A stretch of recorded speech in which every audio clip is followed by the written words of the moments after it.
Imagine waking up in a dark, damp basement. Your body completely paralyzed. You can't move a single muscle except for your eyes.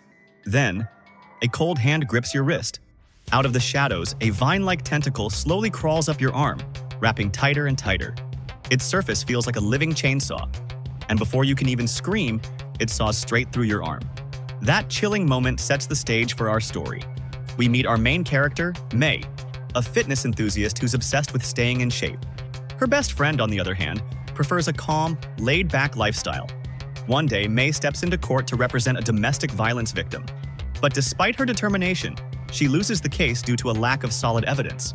Even the judge admits she isn't fond of the defense attorney, but in court, facts speak louder than feelings. Later that evening, May returns home, only to find her recently released father already living there.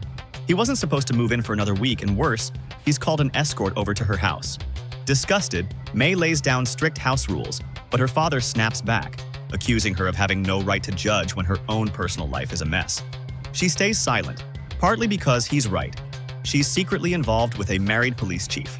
That night, May vents her frustration at her friend's bar, revealing why she let her father move in despite their toxic history. He told her he had leukemia, and she didn't want him to face his final days alone. Her friend understands, though she knows May's father is far from a good man. As the night goes on, her drunken father stumbles out of the bar, still looking for the escort. He doesn't notice a mysterious figure watching him from above. Moments later, he wanders to a graffiti-covered wall, urinates, and hears strange noises coming from behind a door. Without hesitation, he pushes it open. The next morning, May wakes to the smell of breakfast, something she hasn't experienced from her father since she was a child. Even stranger, his behavior has completely changed. Gone is the argumentative man from last night. Now he's warm, polite, and making her favorite pancakes. Still, May can't shake the feeling that something is off. Her father apologizes for their fight, promising to be a better parent from now on. She takes her breakfast back to her room, unable to process his sudden transformation. Later at work, May spots a photo of her married lover, the police chief, standing next to none other than the defendant from the domestic violence case she lost. Furious, she confronts him. Under pressure, he admits the man donated to his election campaign. Legal, but suspicious. May pushes further, asking if he gave the man any special treatment to help him win the case. The chief firmly denies it, insisting they follow the law and never bend the rules. May isn't convinced, but without proof, she can't reopen the case. Meanwhile, at home, her father is shaving when he accidentally cuts his neck. But instead of red blood, a thick black liquid oozes out. He tries to wipe it away, but the bleeding only worsens, the wound swelling as if something inside is trying to break free. Moments later, he collapses.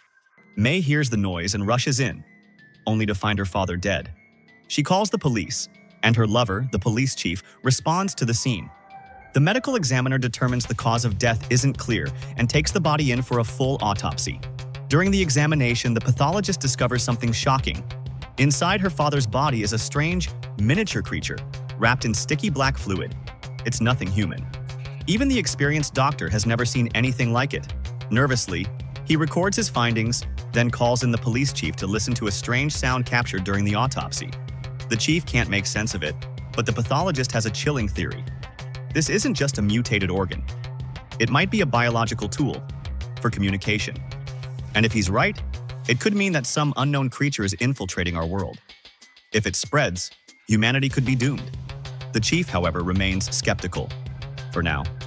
May's best friend comes over after hearing about her father's sudden death. A few kind words from her help May calm down. But elsewhere, something terrifying is happening. In the morgue, the pathologist is eating when he notices the strange tumor-like growth from May's father beginning to expand. Curious, he slices it open, peers inside with his instruments, and what he sees is beyond anything in medical science. Meanwhile, May and her friend drink heavily at the bar, eventually dozing off on the couch. Suddenly, May's friend's phone buzzes, startling her. She rushes out, but not before stepping in a puddle of thick black liquid. That night, in another part of the city, a lone IT worker is coding when two shadowy figures approach his home. He hears faint movement at the door, and everything goes silent. The next day, May tracks down the escort who'd been with her father, hoping to find out if she passed some illness to him. But the woman insists she's perfectly healthy. Moments later, May gets a call from the pathologist, asking her and the police chief to come to the morgue. There, the pathologist reveals disturbing details. Her father's internal organs were completely deformed, His heart was on the right side of his chest, and his spleen was missing. He's convinced the strange tumor is responsible. He also shows them a white cloth marked with red patterns resembling audio waveforms. Somehow, the growth reacts to certain sound frequencies, almost like it's alive.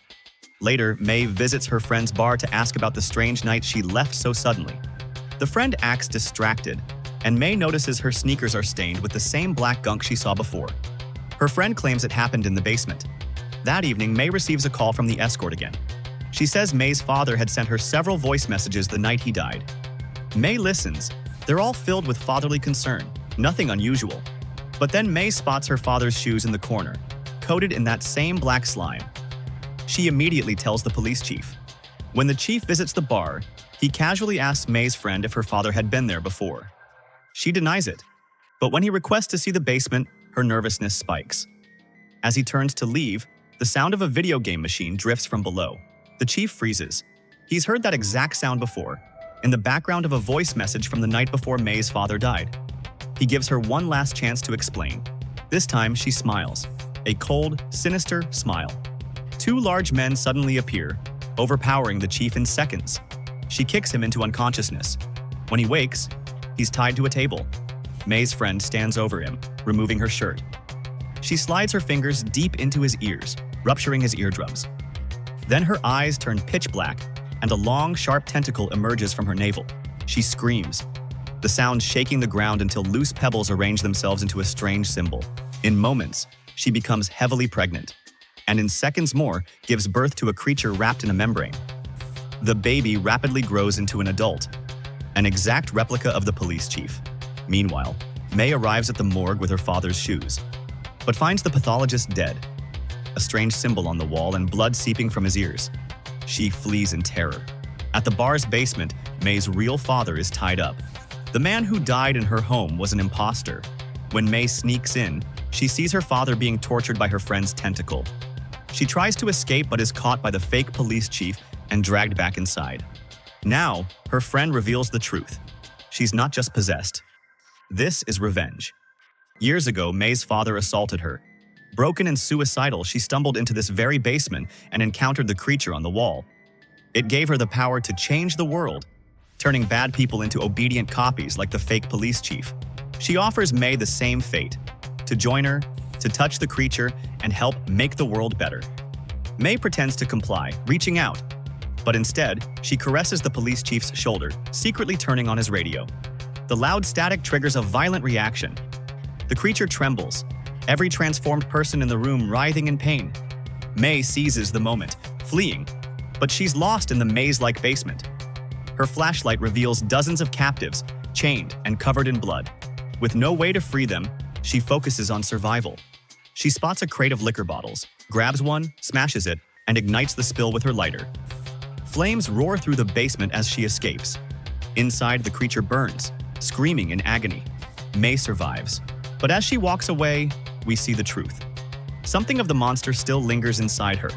Moments later, a familiar figure approaches. The abusive man from her very first case. His smile says it all. May might just be his next target. And that's the twisted tale of Replicator, 2024. A disturbing, heavy-hitting horror film packed with grotesque visuals and dark themes. If you love horror that pushes the limits, this one's worth checking out. If you enjoyed this recap, make sure to like the video, subscribe, and hit the bell icon so you don't miss the next terrifying story.